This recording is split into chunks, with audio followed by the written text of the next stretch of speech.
20 গ্রাম calcium কার্বনেটকে উত্তপ্ত করলে কত ভরের ক্যালসিয়াম অক্সাইড পাওয়া যাবে? ধরে নাও ক্যালসিয়াম কার্বনেটের সম্পূর্ণ বিয়োজন হয়েছে। Ca40, ক্যালসিয়াম 40, কার্বন 12 আর অক্সিজেন 16। কী করতে হবে এই ধরনের অঙ্কের ক্ষেত্রে? রাসায়নিক গণনার অঙ্ক, এখান থেকে মাধ্যমিকে একটা অঙ্ক আসবেই। তো আমরা প্রথমে যেটা করতে পারি, প্রথমে লিখতে হবে বিক্রিয়ার সমীকরণ।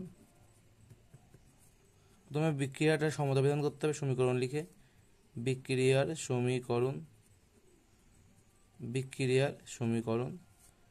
সমীকরণ কি হবে? যে CaCO3, যেটা ক্যালসিয়াম কার্বনেট, এটাকে কী করা হচ্ছে? ক্যালসিয়াম কার্বনেট সম্পূর্ণ বিয়োজন হচ্ছে এবং বিয়োজন হয়ে কী কী উৎপন্ন হবে?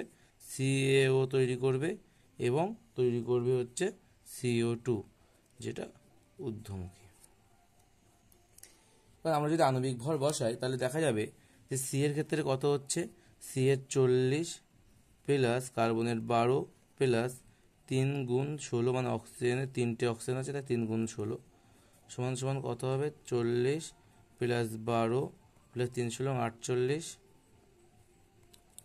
মানে 100। CaCO3 মানে ক্যালসিয়াম কার্বনেট আণবিক ভর কত হচ্ছে? 100। এবং আমার বলছে কত ভরের ক্যালসিয়াম অক্সাইড, অর্থাৎ CaO চাইছে, তাই আমার এটারও বের করে নিতে হবে। CaO এর ক্ষেত্রে 40 প্লাস 16, 40 প্লাস 16 মানে 56।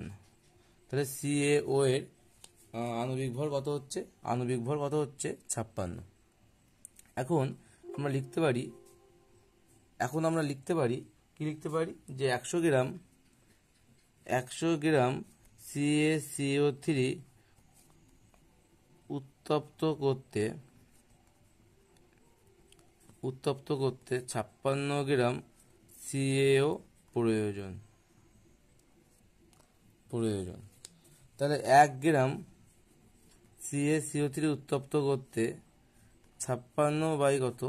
100 গ্রাম CaO প্রয়োজন। তাহলে আমার বলছে কত গ্রাম CaCO3 কে উত্তপ্ত করতে হবে?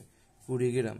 20 গ্রাম CaCO3 কে উত্তপ্ত করতে 56 বাই 100 ইন্টু 20, এত গ্রাম CaO প্রয়োজন। 5 কুড়ি 100, 56 বাই 5 গ্রাম, তার মানে 56 বাই 5 এত গ্রাম, তার মানে 5 11 55, 11.5 2 10 2, এত গ্রাম CaCO3 প্রয়োজন।